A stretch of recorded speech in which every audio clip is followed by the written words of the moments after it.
네, 오늘 그러면 네 번째 시간을 진행해 보도록 하겠습니다. 오늘은 별로 잘 안 다루던 주제인데, 처음에 우리 첫날에는 좀 잠깐 말씀을 드렸습니다. 그래서 우리가 아시아 교회의 시작이 어떻게 되었는가, 이제 그 부분들을 좀 나눠보려고 하는데요. 우리가 이제 대개 어떤 기독교 선교에 대해서 생각을 할 때 예루살렘부터 시작을 해서 이제 유럽으로 가고, 그다음 복음이 미국으로 전파되고, 거기서 이제 우리나라로 선교가 됐다. 그러니까 서쪽으로 쭉 도는 이제 그런 스토리를 가지고 많이 생각을 합니다. 그래서 기독교 선교는 서쪽으로 가서 쭉 한국으로 왔고, 그래서 이제 그런 이야기 하시는 분들도 있어요. 이제 우리가 예루살렘까지 복음을 전해야 된다. 그래서 이제 세계 선교가 정말 땅끝까지 가는 그 역할을 이제 우리가 쭉 담당을 해야 된다. 이제 그렇게 이야기를 하시는 이제 그런 분들도 있는데, 근데 이제 그런 생각을 갖게 하는 그 성경의 구절이 있습니다. 그것이 이제 그 사도행전 16장에 보면은 이런 말씀이 있어요. 그래서 성령이 아시아에서 말씀을 전하지 못하게 하시거늘. 성령이 아시아에서는 복음을 전하지 못하게 하셨다. 그런 표현이 사도행전 16장에 있는 거죠. 그래서 그럼 어떻게 됐느냐? 그래서 그들이 부르기아와 갈라디아 땅으로 다녀가 무시아 앞에 이르러 비두니아로 가고자 했을 때 예수의 영이 허락하지 아니하는지라. 뭔가 예수님도 맞고 성령의 이 방해를 하시는 것 같아요. 그래서 쭉 돌아서 갔는데 이제 드로아라는 곳까지 갔더니 그 이제 항구 도시인데, 거기서 이제 밤에 환상이 바울에게도 보이니 마게도냐 사람 하나가 서서 그에게 청하여 이르되 마게도냐로 건너와서 우리를 도우라. 그래서 이제 바다 건너서 유럽 지역으로 넘어가게 됐고, 마게도냐가 이제 그리스 북쪽에 있는 우리가 알렉산더 대왕의 그 고향이 되는 곳인데, 이제 그쪽으로 건너가서 거기에 이제 마게도냐 지역의 첫 성이 이제 빌립보 성이라고 사도행전에 돼 있어요. 그래서 빌립보부터 쭉 내려가가지고 이제 그 아테네, 고린도 그쪽으로 그리스 본토로 내려가면서 복음을 전하는 얘기가 쭉 나오죠. 이제 이게 2차 선교 여행의 이야기인데, 그래서 이 말씀을 읽다가 이 아시아에 사는 많은 사람들이 성령이 아시아에서 복음을 전하지 못하게 하셔서 결국은 복음이 서쪽으로 갔구나. 이제 그런 생각을 하게 되는 것이죠. 그런데 이제 문제는 뭐냐면은 이 사도행전 16장에서 말하는 아시아가 어디냐라는 데 있습니다. 그래서 여기서 지금 아시아 선교를 그럼 하나님이 금하셨냐? 그런데 이제 여기 지금 빨간색으로 칠해진 부분이 있는데, 여기가 신약시대에 말하는 아시아였습니다. 그래서 이게 아시아라는 지명이 이 로마 제국 안에 한 지역의 명칭이었어요. 그러니까 이제 좀 쉽게 예를 들자면은 이런 거죠. 우리가 그 승합차를 아직도 좀 많은 사람들이 봉고차는 승합차 중에 하나인데, 그게 이제 전체 승합차를 대변하고, 심지어 이제 그 차는 나오지도 않는데, 그렇게 된 거죠. 그러니까 이 유럽 동쪽에 있는 한 지역의 명칭이 확장이 돼서 그 동쪽에 있는 땅 모든 지역을 가리키는 이제 그런 표현으로 사용이 된 거죠. 그래서 이제 어떤 표현들이 등장하냐면 대아시아, 소아시아. 소아시아는 이 터키 중심의 지역을 말하고, 대아시아 하면 그걸 넘어선 그 땅을 가리키는 식으로 이제 표현들이 나중에 좀 세분화되기도 합니다. 그래서 이제 아시아라는 말의 기원이 바로 이 지역에서부터 온 것이죠. 그래서 사람들이 그 16장 갖고는 얘기를 많이 하는데, 19장에 보면은 이건 이제 3차 선교여행의 이야기인데, 여긴 또 이렇게 돼 있어요. 10절만 보면은 두 해 동안 이같이 하니 아시아에 사는 자는 유대인이나 헬라인이나 다 주의 말씀을 듣더라. 이건 또 뭐냐? 아니 2차 선교여행 때는 하나님이 아시아에서 복음을 전하지 못하게 막으셨는데, 그러면 그래서 유럽으로 건너갔구나. 그런데 3차 선교여행 때 보면 아시아에 있는 사람은 다 들었다. 그러면 또 한국, 중국, 일본 다 들었느냐 그때.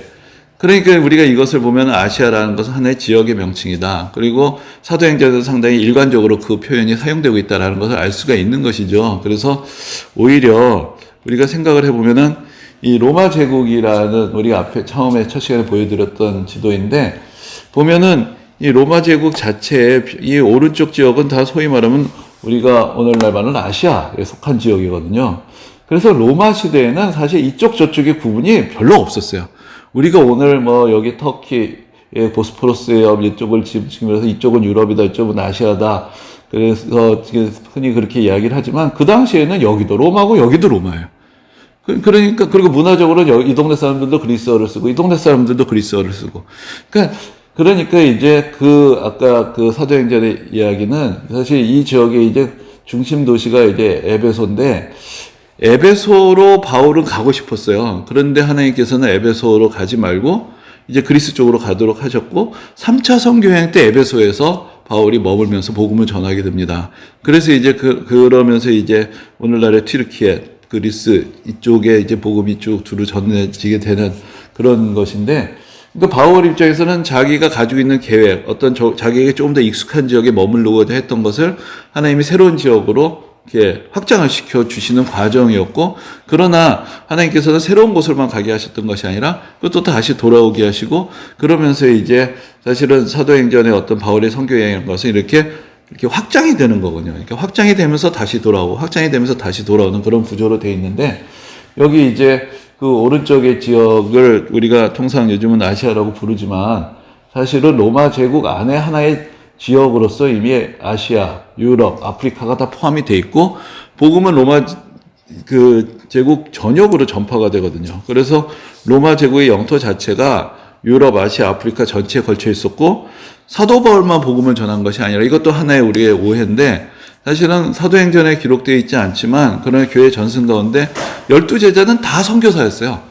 그리고 각지로 나가서 복음을 전했기 때문에 거기에 대한 또 여러 가지 전승들이 내려오는 것이고, 그리고 이 기독교는 로마 제국 전체에서 오히려 그 넘어서까지 동서남북으로 다 전파가 됐다. 이제 그것을 우리가 조금 이해할 필요가 있습니다. 그래서 아시아 교회의 역사는 우리가 생각하는 것처럼 짧지 않다. 이게 19세기에서 시작된 것이 아니라 이미 아시아 지역 안에서의 교회와 그 안에서의 선교의 역사도 2000년의 역사를 가지고 있다. 그것을 우리가 조금은 기억을 해야 됩니다. 그리고 이제 선교의 이야기들은 우리가 또 다음에 한번 또 따로 좀 더 근대 선교의 이야기도 다시 말씀을 드릴 텐데, 사실 그때도 이미 그 인도, 중국, 일본으로 먼저 복음이 들어가요. 이게 카톨릭이나 개신교나 다.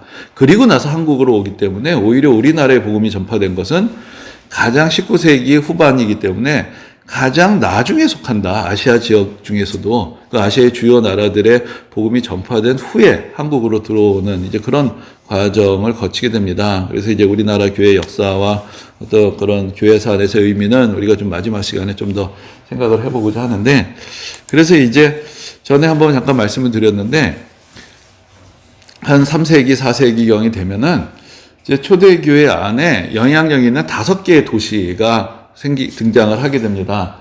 그래서 이제 초대교회 5대 중심지다, 또 5대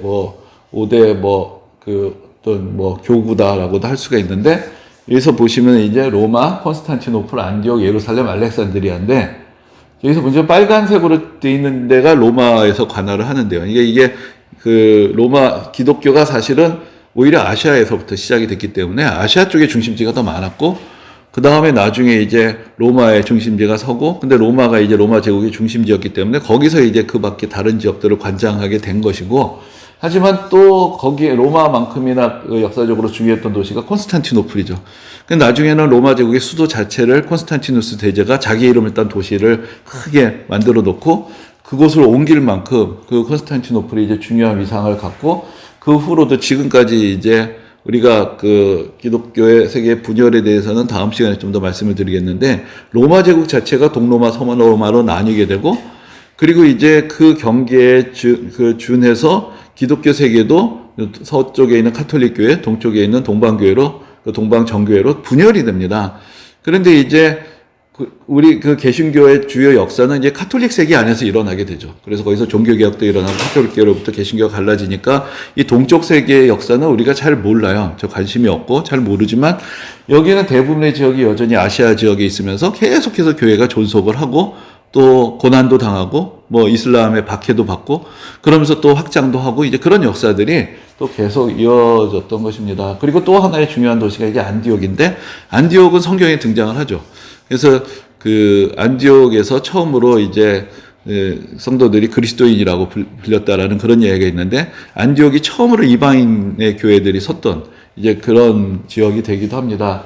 그리고 물론 이제 첫 교회가 섰던 것은 예루살렘이었죠. 그리고 예루살렘은 사실 예루살렘의 역사는 여러 가지 좀 비극적인 이야기들이 있는데, 그 로마 제국의 유대인들이 항거를 했다가 다시 이제 진압을 당하는 과정에서 그 AD 70년에 예루살렘 성전이 다시 완전히 무너지게 되고, 그래서 지금까지 허물어진 채로 있는 것이죠.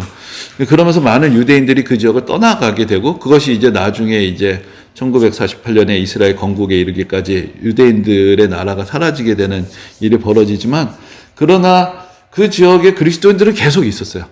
유대인들 중에서 또 개종한 사람들도 있었지만 많은 이방인들이 개종을 하고 거기서 또 예루살렘 교회는 또 계속해서 그 명맥을 이어오고 있었던 것이죠. 그리고 이제 알렉산드리아는 이집트에 있는 지역인데 우리 지난번에도 그런 말씀을 드렸어요. 그 로마 시대에는 사실 아프리카 쪽에도 많은 그리스도인들이 있었다. 지금은 여기 주류가 이제 이슬람이 됐지만 여전히 특히 이집트 같은 경우에는 2000년의 역사를 가진 교회가 아직도 남아 있습니다. 그래서 콥트 교회라고 불리는 그런 교회가 아직도 자기 나름의 독자적인 전통을 가지고 있어요. 여기는 카톨릭도 아니고 정교회도 아니고 자기 나름의 예식과 어떤 그 교리와 어떤 그 전통을 가진 그러면서도 자기들은 사도들로부터 이어오는 교회라는 그런 어떤 자부심을 갖고 있는 교회가 이 지역에서도 이어지고 있고요.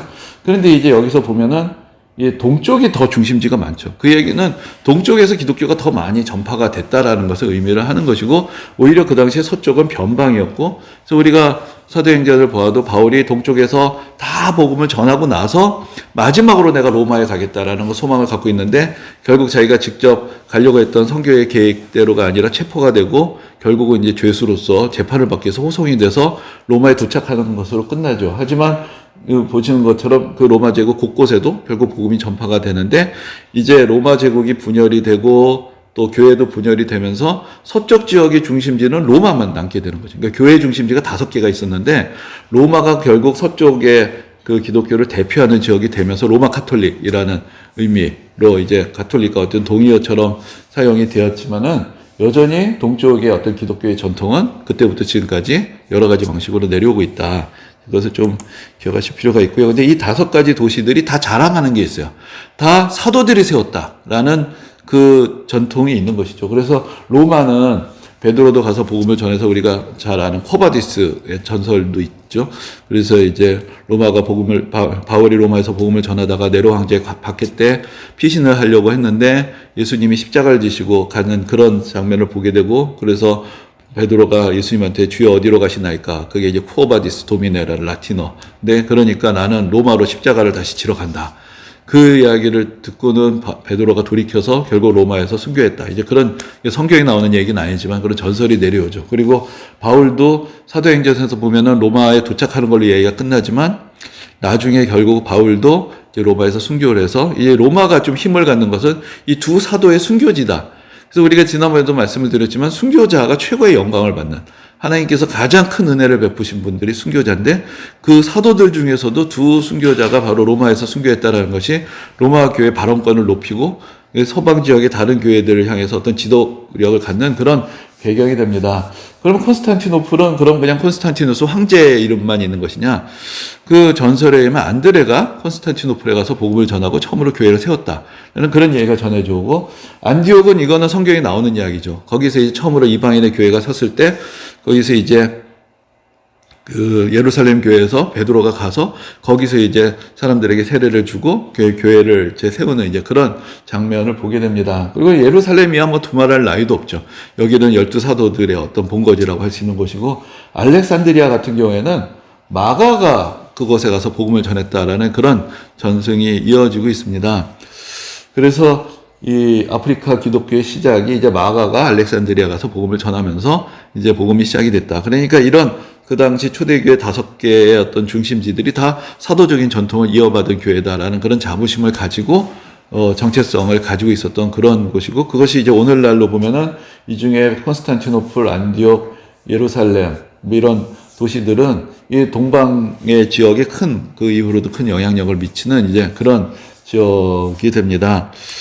그래서 이제 동방으로의 기독교의 전파의 초기에 이제 어떤 일이 있었냐. 그러니까 여기 이제 아래에 이제 예루살렘이 있죠. 예루살렘이 있고 여기가 안디옥인데 그 안디옥 동북 쪽에 보면은 에데사라는 지역이 있습니다. 근데 이 이야기는 지난번에 설교 시간에 잠깐 드렸던 이야기인데 에데사의 왕이 개종을 해요.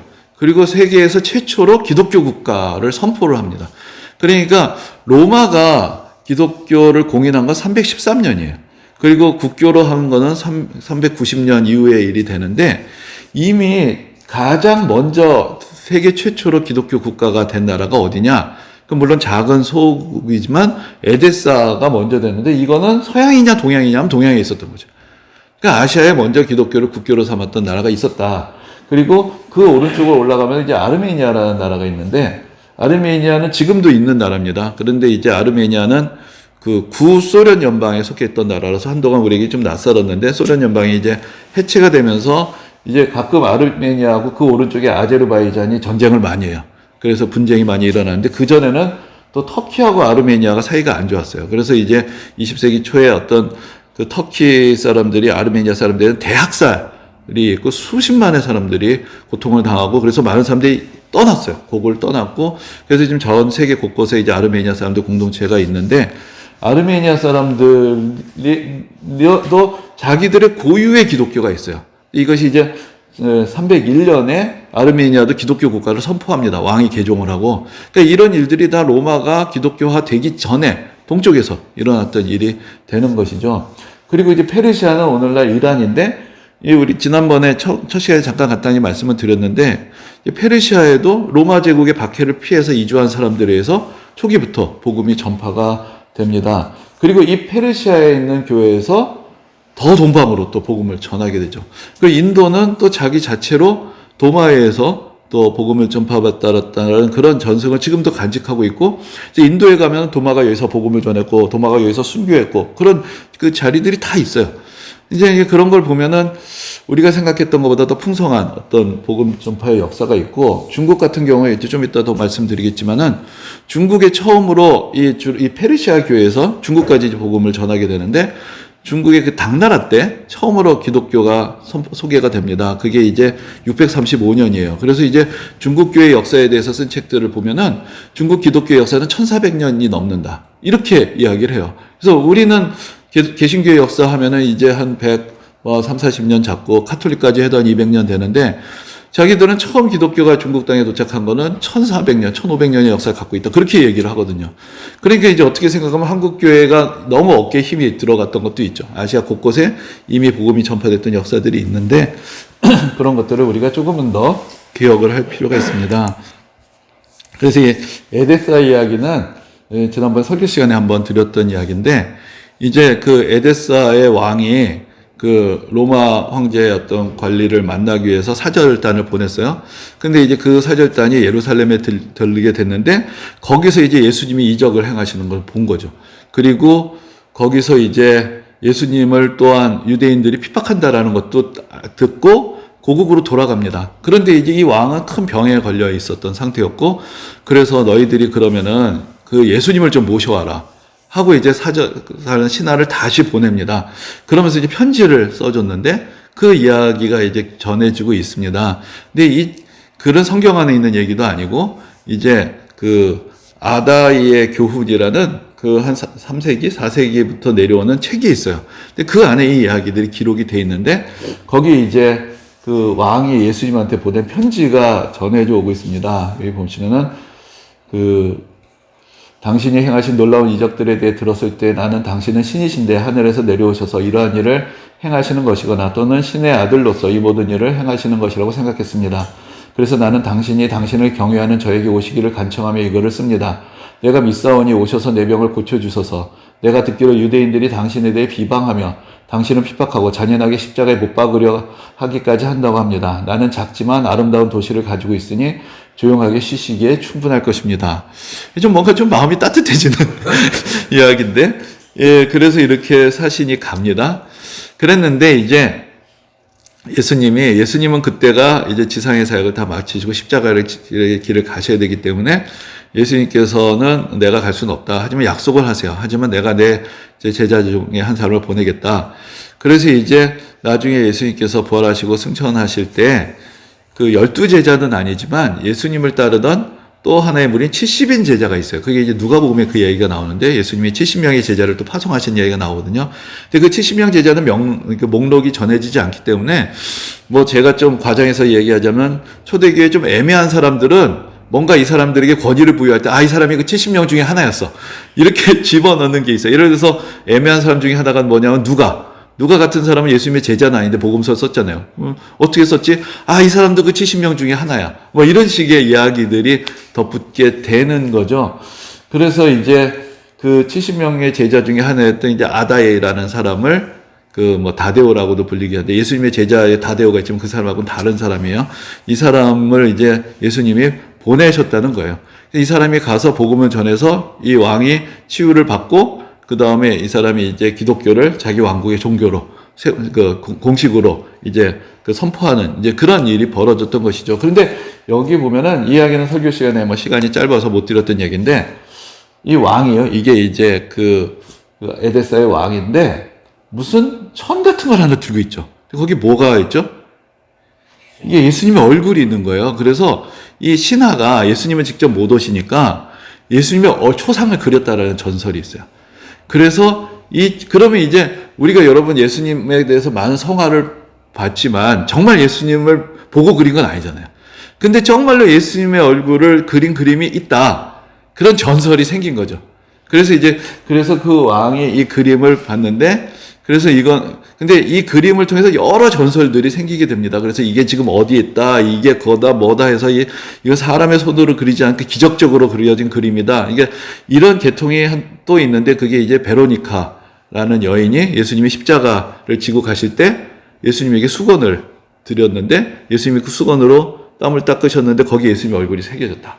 그래서 또 베로니카의 이름과 함께 다니는 근데 이게 진품도 있고 가짜도 있고 뭐 전설도 있고 막 이런 이야기들이 있어요. 그게 다 사람들이 예수님이 어떠셨는지 정말 보고 싶다라는 그런 열망이 있어서 한 건데, 이게 에데사에게 그 전설이 있어서 저 그림이 어딘가 있다는 거죠. 근데 그게 뭐 어디로 갔다 뭐 왜 옛날에 인디애나 존스 1탄에 그 법궤 어디 있냐, 잃어버린 법궤를 찾아서 해서 어디에서 찾아내고 이런 것처럼 성경에 보면 없어진 것들이 있는데, 전설적인 게 있는데, 그런 어떤 전설의 어떤 하나의 내용이 됐던 이야기가 바로 이 에데사라는 도시하고 같이 연결이 되어 있습니다. 그리고 아까 말씀드렸지만 이제 아르메니아도 나름 사도적인 전통을 주장을 해요. 그래서 여기 바돌로메, 다데오, 그리고 또 이제 에데사에서 바로 위로 올라가면 아르메니아거든요. 그러니까 에데사에서 또 아다에가 아르메니아까지 가서 복음을 전했다. 그래서 아르메니아는 그래서 기독교 전통이 있는 나라고, 그 옆에 아제르바이잔은 이슬람 국가예요. 근데 이게 옛날에 구소련 시대에서는 뭐 자이반 타이반 사이좋게 지냈는데, 이제 그 소련 연방이 깨어지고 나서는 지금 계속 국경 분쟁이랑 이게 지금 그치지를 않아요. 그래서 얼마 전에도 전쟁이 났었고 계속 싸우는 그런 일이 벌어지는데, 이 나라가 아까 말씀드렸지만 301년에 기독교를 국교로 선포합니다. 근데 여기 이제 그림은 이 아르메니아의 왕이 티르다테스인가? 이름 갑자기 좀 기억이 잘 안 나는데, 이 왕이 세례를 받는 장면이에요. 그래서 원래는 이 왕이 그 기독교를 전하러 온 사람들 잔인하게 박해를 했대요. 그런데 이 사람이 큰 병에 걸리게 되고 약간 좀 정신이 혼미하게 돼서 거의 그 들판에서 야수처럼 살았어요. 그러다가 이제 꿈에 자기가 감옥에 가뒀던 선교사가 있는데, 그 사람이 자기를 고칠 수 있을 거라는 계시를 받게 돼요. 근데 그때 이제 그 사람이 이미 13년째 감옥에 갇혀 있었대요. 그런데 그 사람을 생각해내고 이 사람이 나와서 기도해줘서 병이 낫게 되고, 그래서 그때부터 이제 기독교를 박해하던 전체에서 바뀌어서 기독교를 받아들이고, 그래서 기독교 국가가 됐다라는 그런 전설이 이제 이 나라에도 전해져 내려오고 있습니다. 그래서 사실 우리가 잘 몰라서 그렇지, 사도들이 여러 지역을 다니면서 복음을 전했고, 여러 지역에서 그런 어떤 회개의 역사, 은혜의 역사들이 일어났던 것이죠. 그래서 온 세계 그래서 아르메니아 교회들이 또 아까 아르메니아 사람들이 전 세계로 퍼져나가서 살게 되면서 또 자기들 공동체 안에 또 아르메니아 교회를 세우게 되죠. 이제 그러면서 또 세상에 또 많이 알려지게 되는 이제 그런 일들이 일어나게 되었습니다. 그리고 페르시아도 우리 첫 시간에 잠깐 말씀을 드렸는데, 이 로마에서 기독교를 박해하니까 그 당시에 이제 페르시아는 로마하고 적대 국가였거든요. 그래서 페르시아가 예전에 보면은 우리가 성경에 등장하는 페르시아가 있어요. 성경에 등장하는 페르시아가 있는데, 그 이제 바빌론을 무너뜨리고 페르시아라는 대제국을 고레스 왕, 역사책에는 퀴로스라고 하는 이 고레스 왕이 이제 등장을 해서 페르시아 대제국을 세우고 유대인들을 예루살렘으로 돌아가게 하죠. 이제 그렇게 대제국을 세웠던 과거의 페르시아가 있었어요. 근데 그 페르시아가 망하죠. 누구한테 망하냐면은 알렉산더 대왕한테 망하죠. 알렉산더가 인도까지 사실 정복을 가다가 인도에서 결국 돌아오게 되는데 그 과정에서 페르시아를 무너뜨리고 여기까지 차지하는 마케도니아 대제국을 세우고 죽게 되죠. 근데 이제 알렉산더가 젊어서 죽었기 때문에 알렉산더가 죽고 나서 제국이 쪼개지게 되고 여러 가지 혼란의 시기가 오게 됩니다. 그러다가 이제 나중에 페르시아가 다시 일어서게 돼요. 그래서 그것을 이제 우리가 왕조로 구분하면 옛날에 그 성경에 등장하는 페르시아, 거기 이제 아하수에로스 왕이 있고 에스더가 나오고 하는 그 페르시아는 그 아키메네스 왕조의 페르시아다. 그리고 지금 이제 로마 시대에 있었던 다시 등장하는 페르시아는 사산조다. 뭐 이렇게 해서 왕조에 따라서 이제 구분을 하긴 하는데, 자, 이거 페르시아의 중심지는 지금 이란에 있는 것인데, 여기 이제 그 당시 이제 로마 제국하고 페르시아가 서로 적대 관계에 있었기 때문에, 그래서 이제 로마로부터 박해를 받던 기독교인들이 다수가 페르시아로 도망을 가게 돼요. 그러면서 이제 기독교가 페르시아에 전파가 됐던 것이죠. 그런데 이제 사태가 역전이 됩니다. 그래서 오히려 기독교가 로마 제국의 국교가 되면서 페르시아에서는 반대로 이 사람들이 로마의 첩자 같은 존재가 돼버리는 거예요. 그러면서 이제 오히려 페르시아에서는 기독교에 대한 박해가 시작이 됐는데, 페르시아 교회는 이 정통 교회 그 당시에 유럽에 있었던 교회하고는 조금 교리에서 다른 길을 가게 되는데, 그거를 이제 교리적으로는 양성론이라고 얘기를 해요. 양성론이란 건 뭐냐면은 예수님에게는 신성과 인성이 있는데 그 신성과 인성이 구분이 돼 있다라고 이야기하는 게 양성론이고, 그런데 이제 전통 교리는 예수님은 동시에 참 하나님이시면서 참 사람이시다. 이제 그런 입장이고, 양성론은 그거 두 개 섞으면 안 된다라는 건데, 그게 이제 충돌했던 어떤 계기 중에 하나가 예수님의 어머니 마리아를 일단의 사람들이 하나님의 어머니라고 부르니까 이 양성론을 주장하는 사람들 그건 말이 안 된다. 마리아는 인간이신 육신의 예수님의 어머니일 뿐이지 하나님의 어머니라고 부를 수는 없다. 그러니까 이제 그러면 너는 예수님의 신성하고 인성을 완전히 나눠진다고 생각하는 것이냐? 그럼 예수님에게는 두 가지 본성이 따로 있는 것이냐? 그럴 수 없다. 예수님 한 분이시다. 이러면서 신학적인 논쟁을 하다가 이 사람들이 밀려나게 돼요. 그러니까 이 사람들이 이제 동방으로 가게 되면서 이제 페르시아 교회와 동방의 많은 교회가 이 네스토리우스라는 사람이 중심으로 된 교리들을 다 따르게 되죠. 그래서 이 동방에 있는 많은 기독교인들을 부르는 이름 중에 하나가 네스토리우스파 기독교인, 이런 식으로 이제 명칭을 갖게 됩니다. 그리고 이제 이 사람들이 페르시아로부터 또 중앙아시아, 인도, 중국, 몽골로 선교를 하게 돼요. 그래서 이제 몽골 제국에 기독교인들이 있었어요. 그래서 첫 시간에도 잠깐 말씀을 드렸는데, 몽골의 평원에 가면은 이 십자가로 쫙 덮여있는 무덤이 있습니다. 이 몽골 시대에 몽골의 귀족들 중에서 이 기독교 신앙을 받아들인 사람들이 있었는데, 이 사람들이 다 이 네스토리우스파 기독교인들이었어요. 그리고 이제 이 계열의 기독교가 중국으로도 들어가게 되죠. 그랬는데 이 몽골 제국이 전성기 때까지만 해도 그 안에서 상당한 신자들이 있었어요. 그래서 마르코 폴로가 나중에 동방견문록을 쓰면 그 안에 이야기가 나와요. 네스토리우스파 기독교인들 만났는데, 이 마르코 폴로가 보기에는 완전히 무슨 마술사들 같은 좀 이상한, 이 사람들이 기독교인이야? 하고 이해하기 어려운 이상한 사람들을 거기서 만났던 그런 이야기들이 거기도 기록이 되어 있습니다. 그런데 이제 그래서 이 페르시아를 중심으로 전파됐던 기독교가 근데 나중에 이슬람이 전파되면서 많이 이제 쇠퇴하게 되죠. 그래서 이제 우리가 중앙아시아라는 지역이 지금은 다 이슬람화돼 있지만은, 옛날에는 중앙아시아에서 처음에는 불교가 또 그쪽으로 전파가 돼서, 왜 그쪽이 석불 이런 게 있고요. 그 다음에 또 기독교가 또 전파가 됐었고, 그리고 나서 마지막으로 이슬람이 전파됐기 때문에 그 지역에 사실 여러 종교들이 교체했던 그런 유적들이나 또 그런 기록들이 또 계속해서 남아 있습니다. 그래서 이제 페르시아를 중심으로 했던 선교의 흐름들이 있고요. 그리고 이제 인도에 대한 이야기가 있는데, 이것도 도마 행전이라는 책이 있어요. 근데 도마 복음이라는 책도 있는데, 거기는 이제 예수님의 가르침에 대해서 모아놓은 책인데, 우리가 보기에 좀 이상한 얘기도 있고 해서 전적으로 받아들이진 않는데, 도마 행전은 그건 전혀 다른 책인데, 사도 바울이 복음을 전한 이야기예요. 그러니까 도마 복음은 예수님의 말씀을 모아놨다는 책이지만, 도마 행전은 도마의 이야기를 쓴 거예요. 근데 이 책도 초기 교회부터 내려오는 책인데, 거기에 보면 이제 어떻게 도마가 인도에 가게 되었는지에 대한 이야기가 나옵니다.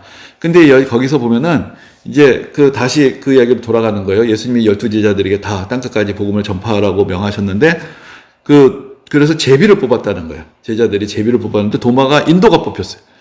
그런데 나는 거기는 못 가겠습니다. 나는 히브리 사람인데 내가 어떻게 인도까지 갑니까? 다른 데 가도 거긴 못 갑니다. 그리고 버텼다는 거죠. 근데 이제 어떤 일이 있었냐면은 그 인도의 그 군다포로스라는 왕이 그 아빠네스라는 상인을 보냅니다. 그래서 이 그 대목이 한번 읽어드리면은 마침 거기에 인도에서 온 상인이 한 사람이 있었는데 그의 이름은 아빠네스였다. 그는 군다포로스 왕이 파견한 사람으로서 목수 한 명을 사서 데리고 오라는 명령을 받았다.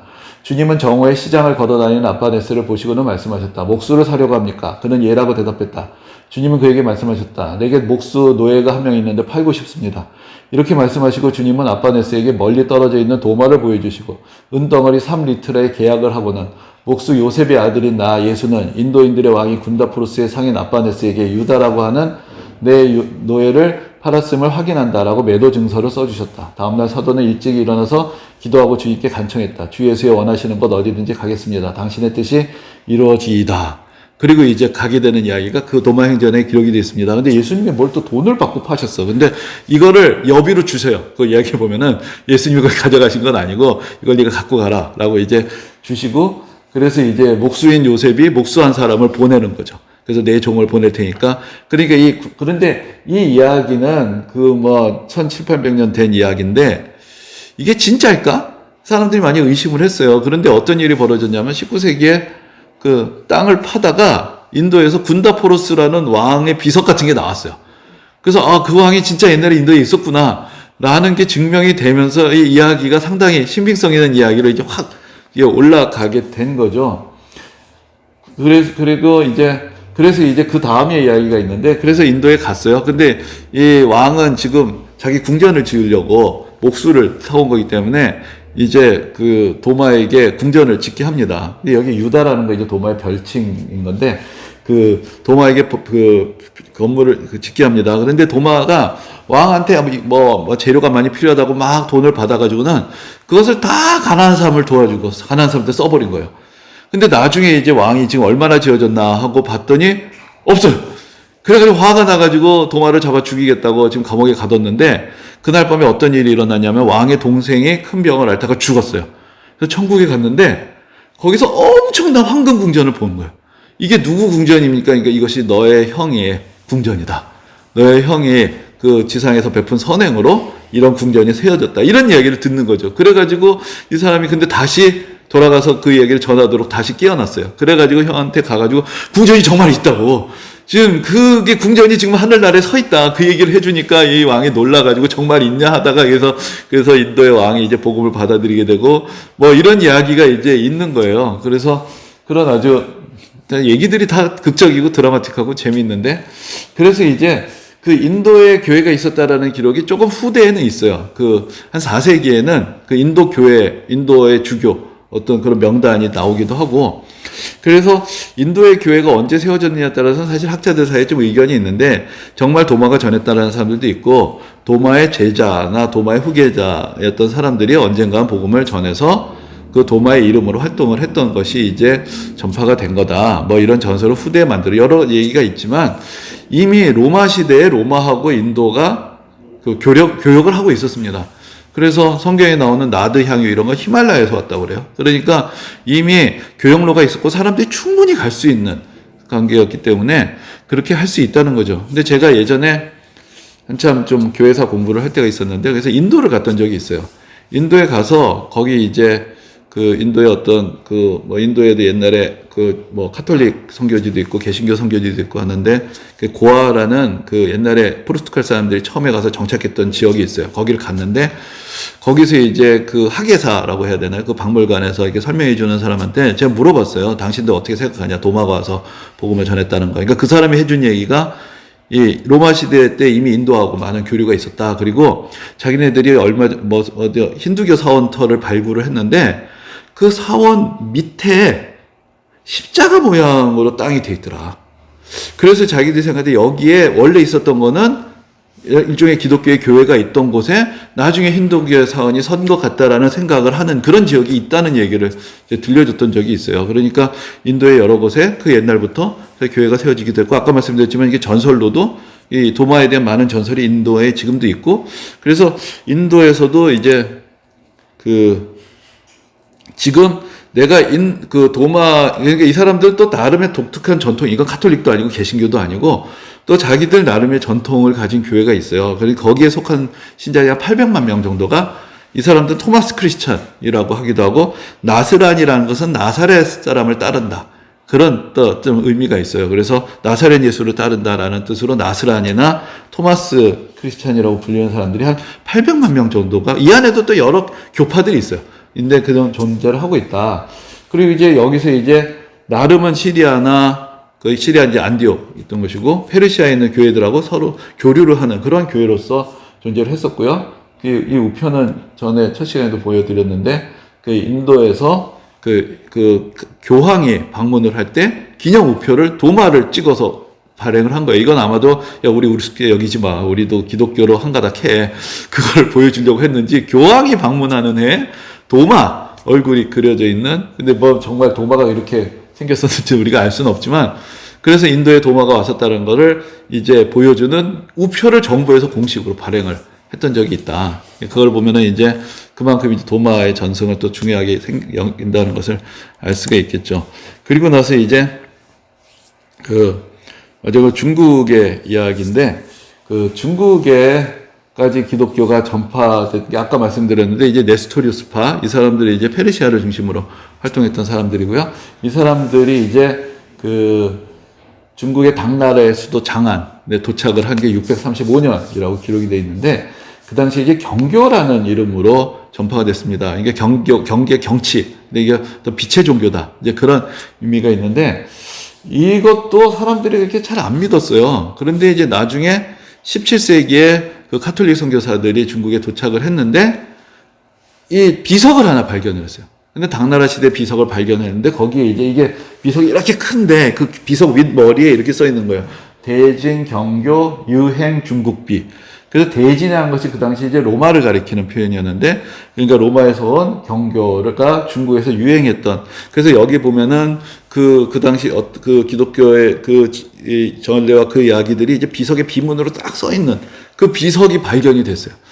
그래서 이제 그것 때문에 이제 그 이후로 중국에 이런 식의 이제 기독교가 전파됐다라는 것을 이제 더 확증을 하게 된 것인데, 근데 당나라라는 나라는 사실 되게 문화적으로 원래 개방적이었습니다. 되게 개방적이었고, 불교도 유행하고, 도교도 유행하고, 그랬기 때문에 새로운 사상들을 받아들이는 게 그렇게 낯선 때는 아니었어요. 그런데 이제 정강의 변이라는 것이 이제 수구적으로 정책이 바뀝니다.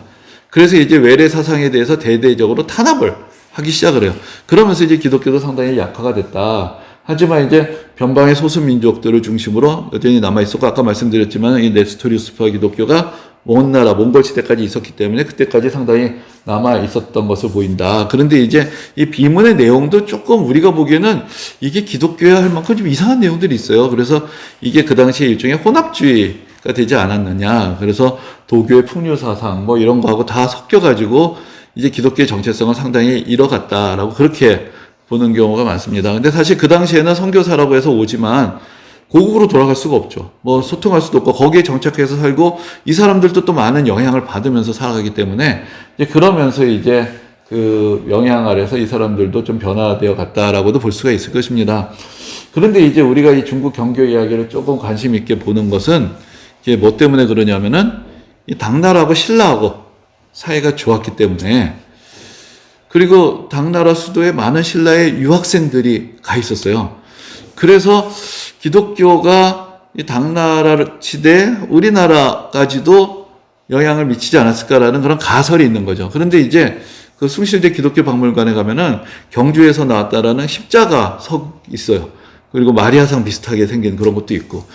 그래서 이제 이건 하나의 가설이고 문헌으로까지 남아있는 건 아니지만은 당나라 때 한동안 기독교가 상당히 중국에서 유행을 했었고 또 많은 신라의 유학생들이 당나라를 오가면서 교류했기 때문에 그 시점이 어쩌면 우리나라하고 기독교하고 처음으로 만났던 시점이 될 수도 있다. 이제 그런 생각을 해보는 것입니다. 그래서 이렇게 우리가 그 어떤 근대의 어떤 선교의 시대가 되기 이전에도 이미 여러 지역에 기독교의 씨앗이 뿌려지고 여러 형태의 다양한 교회의 모습들이 이미 세워지고 그 교회들이 여러 가지 모습으로 또 각자의 역사를 가지고 지금 곳곳에서 여러 공동체의 형태로 지금도 이어지는 경우들이 많이 있다. 그것을 우리가 조금은 상기를 해보면 좋을 것 같습니다. 예, 오늘은 여기까지 하도록 하겠습니다. 혹시 질문 있으십니까?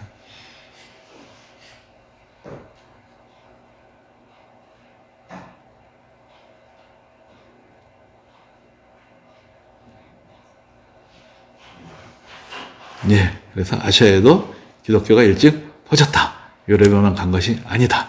예, 우리 다음에는 다시 유럽으로 돌아가서 이제 그러면 초대교회 이후에 중세 시대 또 그 서양의 교회 역사는 또 어떻게 전개가 됐나? 그것을 좀 더 정리해 보도록 하겠습니다.